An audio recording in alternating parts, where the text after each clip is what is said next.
Let's go over a bubble sort. We're going to basically compare the first two elements of our array, see if they're out of order. If they are, swap. If not, do nothing.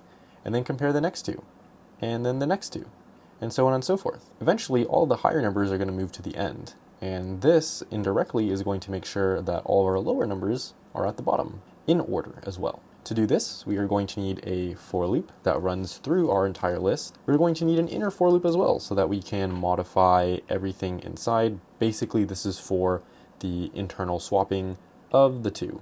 Inside of here, we'll also need an if statement to check for this. And this is going to be the skeleton of our code pretty much. I have this down here to just print out our array afterwards so we can see if it is sorted or not.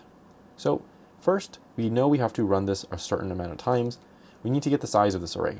We'll do int size is equal to, Replit will help me fill it out by bringing up the size of method we're passing in our array and dividing it by the size of the elements at our first index. This is going to be the size. Inside of this for loop, we are going to have an int a. We're going to start it at 0.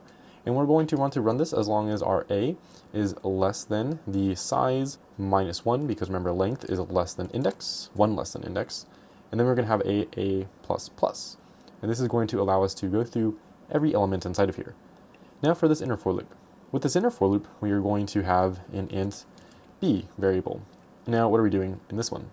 Well, we're going to want to set it to equal to 0 because we want to examine all elements in here and compare it against the next one. So b is equal to 0, and then we want to run b as long as is less than our size.